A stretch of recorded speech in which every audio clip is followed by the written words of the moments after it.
Hello, j'espère que vous allez bien. Aujourd'hui, j'avais envie de vous parler parce que ma vie, elle est clairement pourrie. Enfin, ça, c'est le sentiment que j'ai généralement à tous les étés.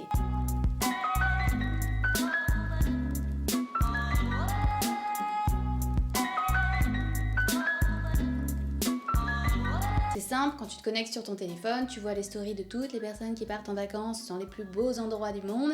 Ça dure environ 3 mois si on lisse la période. Et du coup, comme il y a un petit roulement qui se fait, t'as l'impression que tout le monde vit sa meilleure vie constamment, alors que toi, t'es juste chez toi entouré de 3 ventilateurs et en train d'atteindre l'automne et la saison d'Harry Potter pour arrêter de crever de chaud. Et même au niveau du corps, c'est toujours le moment où on commence à avoir des vêtements qui sont plus légers, à dévoiler nos corps un petit peu plus. Donc quand on est mal, généralement, c'est un petit peu une période qu'on redoute. Du coup, j'avais envie de vous en parler parce que je suis toujours là à regarder un petit peu les tendances qui vont nous faire nous sentir mal vis-à-vis de notre rapport au corps, mais il y a aussi ce qu'on appelle le rapport à la vie en général et à notre santé mentale et à comment on se sent. Et c'est aussi un peu un des aspects malsains des réseaux sociaux, le fait de clairement nous faire nous sentir constamment comme une. Et perso, je sors d'une sacrée phase où j'ai clairement eu ce sentiment. Et là, j'enquille avec l'été. Donc ça va faire en fait presque 6 mois de l'année où j'aurais eu cette sensation. Et en vrai, c'est normal, ma vie elle est pas forcément hyper glamour en ce moment. On va dire que je bosse, parce que je vous ai expliqué ce qui se passe dans ma vie dans la précédente vidéo. Si vous l'avez pas vu, n'hésitez pas. Je bosse, je reste chez moi, je sors pas beaucoup. J'essaye de me remettre de ces 2 dernières années où voilà, j'ai eu des expériences qui n'ont pas forcément été bonnes pour ma santé mentale, tout ça, donc je me repose clairement. Et ça passe un petit peu par l'isolement. Et d'ailleurs, je vous en parlerai dans une prochaine vidéo, je crois. Parce que en voulant me reconstruire, je me suis enfoncée un peu plus dans ce qu'on appelle la comparaison, la pression, le sentiment d'échec et le quotidien d'une vie normale qui me paraissait du coup banal, nul et sans intérêt. Est-ce que t'as l'impression d'avoir réussi ta vie? Ouais, parce que moi quand on me pose cette question-là, voilà quoi. C'est hyper dur de répondre à cette question. Je suis mariée, j'ai un toit, j'ai un chien, j'ai un chat, j'ai une famille, j'ai des amis, j'avais un CDI mais que j'ai choisi de quitter pour monter ma boîte, bref, on pourrait croire que tout est magnifique. Du coup, pourquoi j'étais si mal ces derniers mois? Tout simplement parce que un jour j'ai regardé Insta, j'ai regardé un vlog sur YouTube et j'ai eu l'impression que ma vie, c'était de la merde. Du coup, je me suis demandé, est-ce que finalement les réseaux ne me poussent pas à regarder plutôt vers ce que je n'ai pas plutôt que ce que j'ai? Vous allez me dire, j'enfonce un petit peu des portes ouvertes.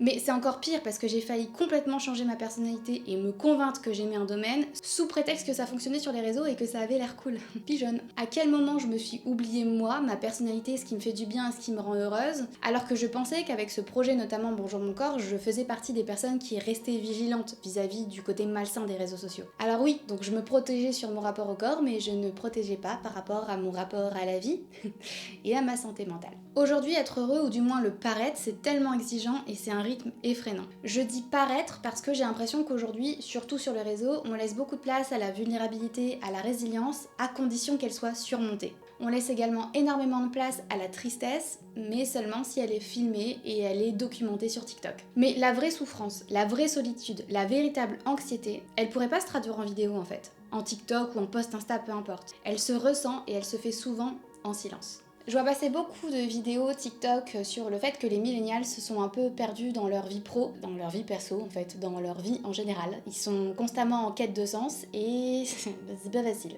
Mais est-ce que c'est plutôt parce qu'on n'accepte pas que notre vie soit si banale finalement? Métro, boulot, dodo, ça a jamais été une expression positive parce qu'on la condamne à la simplicité et à la routine. Et après, on s'étonne de vouloir toujours courir vers quelque chose d'exceptionnel. Dans mon ancien taf, le lundi matin, on se posait souvent la question « Qu'est-ce que t'as fait ce week-end ?» Et généralement, je me sentais pas forcément hyper bien et intéressante parce que j'avais jamais fait des choses exceptionnelles de mon week-end. Je me sentais nulle alors que pourtant, j'avais pas passé un mauvais week-end du tout. Au contraire, je m'étais reposée, j'avais pris du temps pour moi, j'étais avec ma petite famille, enfin, en vrai, c'était génial. Mais à le dire à voix haute, comparé au week-end des autres, c'était moins la folie tout de suite. J'avais rien à raconter, pas de week-end en Europe, de festival, de randonnée incroyable, juste moi, chez moi, à me reposer en pyjama toute la journée, à jouer à des jeux vidéo, parce que oui, j'adorais ça alors que j'assumais pas. Et pourquoi un truc que j'aimais faire, finalement, devenait soudain aussi nul parce que je devais en parler aux autres et me confronter et me comparer à leur week-end qui me paraissait tout de suite plus exceptionnel, plus extravagant, plus intéressant à raconter. On fait semblant d'être vulnérable, semblant d'être heureux, semblant d'être riche, semblant d'être expert. Mais qui est-ce qu'on est vraiment? Ouais, c'est pas sexy comme question, je sais, mais j'aimais bien la philo au bac. Et c'est pire parce qu'aujourd'hui sur les réseaux, on nous confronte à des vies exceptionnelles qui nous donnent l'impression de nous sentir comme une voilà. Mais on nous tient surtout responsables de cette vie banale. On a beaucoup de coachs qui nous disent que eux, s'ils ont une vie exceptionnelle, s'ils ont réussi à le faire, alors toi aussi tu peux le faire. Est-ce que vraiment tu as envie de travailler pendant plusieurs semaines par an, tout ça pour te taper juste 2 semaines de vacances où tu stresses pour ton retour au boulot? Ouais, c'est pas du tout culpabilisant ça, merci. Donc on oscille entre deux discours, les discours de personnes qui nous disent que si on a cette vie banale, c'est parce qu'on l'a choisie, et ceux qui semblent avoir une vie exceptionnelle et qui le montrent sur les réseaux. Je dis semble et j'ai bien choisi mon verbe. C'est normal du coup qu'on se sente si mal si on nous fait culpabiliser et on nous confronte à la vie exceptionnelle qu'on n'a pas choisi d'avoir apparemment. Parce que t'es malheureux mais t'as qu'à te bouger les fesses mon pauvre, toutes les clés sont en toi, tu n'as qu'à les saisir. L'enfer. Et du coup, forcément, cette vidéo, elle naît aussi de plusieurs réflexions que j'ai eues quand je me suis rendu compte que je m'isolais complètement et que finalement, je commençais à m'enfoncer dans quelque chose qui me rendait pas forcément heureuse. Et je me suis vraiment interrogée sur, comment je qualifierais mon bonheur aujourd'hui et comment je qualifierais mon équilibre. Je rêve plus forcément de trucs exceptionnels, de sacs à main de luxe ou de tour du monde par exemple. D'ailleurs avec le recul je me dis que j'en ai rêvé uniquement parce que les autres en rêvaient et que du coup le fait d'avoir ce même rêve me valoriserait aux yeux des autres alors qu'en fait je pense que dans le fond je m'en fichais un petit peu. Et on a tendance beaucoup à se moquer des influenceurs, des stars qui prônent le paraître etc. puisqu'on sait aujourd'hui que ce qu'ils montrent ce n'est pas leur vraie vie mais ça ne nous empêche pas de nous sentir atteindre par tout ça quand c'est nos potes par exemple. C'est-à-dire qu'on est consciente que quand une Selena Gomez nous partage sa vie, on a l'impression qu'elle est exceptionnelle mais elle nous paraît inaccessible. Quand c'est ton pote du coin qui te partage son meilleur voyage à Bali, là tu le prends un peu plus personnellement parce que tu te dis « Ah mais si lui il a réussi à partir à Bali alors moi aussi je pourrais ». Et tout est une question de représentation et d'image qu'on va renvoyer parce que sinon on n'en ferait pas des stories sur Instagram. Le réseau LinkedIn par exemple il est hyper représentatif de ça. On commente un post ou un like en sachant pertinemment que tout notre réseau va le voir. Notre réseau pro ou perso, notre boss ou des éventuels recruteurs, liker ou commenter, c'est prendre position en prenant en compte ce que les autres vont penser de nous et de l'image que ça va renvoyer. Est-ce que du coup c'est différent de la vraie vie et de ce qu'on fait sur les autres réseaux? Non, parce qu'on se moque beaucoup de LinkedIn, mais c'est ce qu'on fait avec d'autres réseaux, mais sur d'autres formats. Et c'est pour ça que j'ai essayé de commencer une mini-série sur Instagram qui s'appelle Je déromantise ma vie, où je montre ma vie, le linge qui reste pendu pendant 2 semaines parce que j'ai la flemme, mon chat qui vomit sur mon coussin avant de me sauter dessus en pleine nuit, mon appart en bordel parce que ça fait littéralement 3 mois que je vis dans un salon avec un matelas par terre parce que mon chien est en convalescence suite à une opération. C'est pas instagrammable, c'est pas glamour, c'est pas fun, mais c'est ma vie en fait.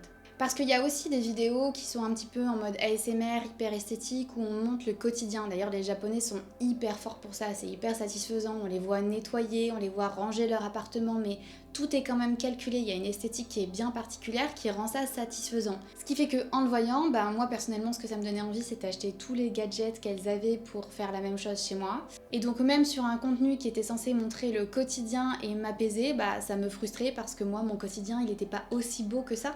Parce que même le rangement et la cuisine, ça devient des aspects esthétiques de nos vies. D'ailleurs, j'en ai fait une vidéo sur le concept de la esthétique, des tendances qui finalement nous bousillent complètement notre santé mentale, donc si ça vous intéresse, n'hésitez pas.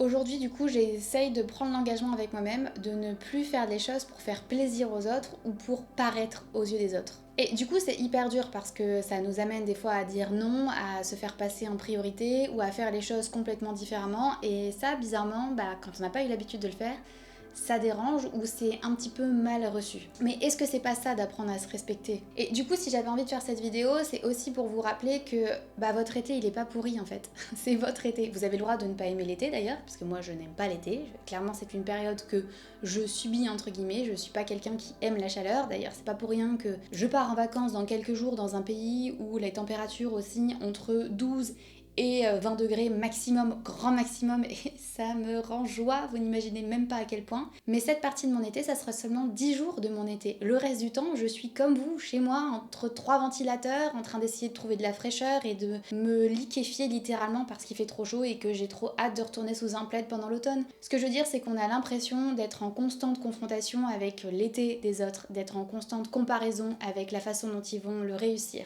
J'ai même vu passer des réels ou des TikTok qui te disent tu n'as que 10 étés dans ta trentaine, donc profites-en un maximum parce que un été de perdu, c'est un été de perdu. C'est pas du tout stressant, j'ai l'impression de devoir réussir mon été chaque été comme si on me mettait le stress de réussir ma propre vie. Je pense qu'on est énormément à ressentir ça, c'est d'ailleurs pour ça que les vlogs d'août de Lena Situation ont explosé et sont toujours aussi attendus. À l'époque, le but c'était d'offrir un petit moment de bien-être pour toutes les personnes qui n'ont pas de chance de partir en vacances et qui restent chez eux et qui ne bougent pas forcément. Aujourd'hui, ça a un petit peu changé parce que forcément, elle a une vie assez dingue qui est un peu plus éloignée de notre quotidien à tous. Mais on va dire que c'est son évolution et que c'est classique. Maintenant, c'est sa vie et elle ne va pas s'en cacher. Sinon, ça reviendrait à complètement auto-bousiller son propre concept qui est de montrer sa vraie vie.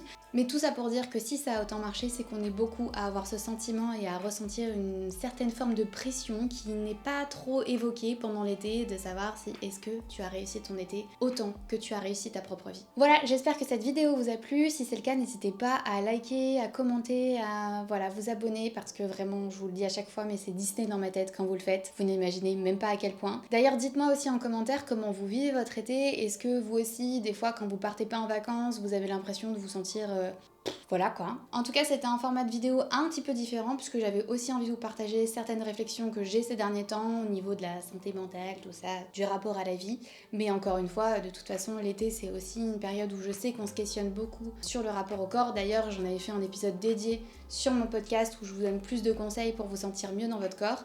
Bref, n'hésitez pas, je vous le mets en barre d'infos si ça vous intéresse. Et moi, je vous dis à la prochaine pour une nouvelle vidéo. Prenez soin de vous et puis passez un été calme. Voilà.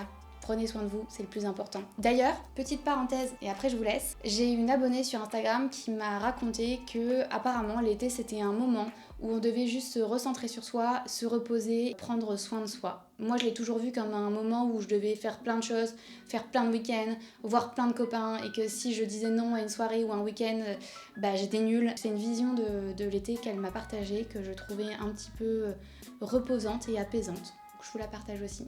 Et donc merci à elle et moi je vous dis à bientôt. Salut!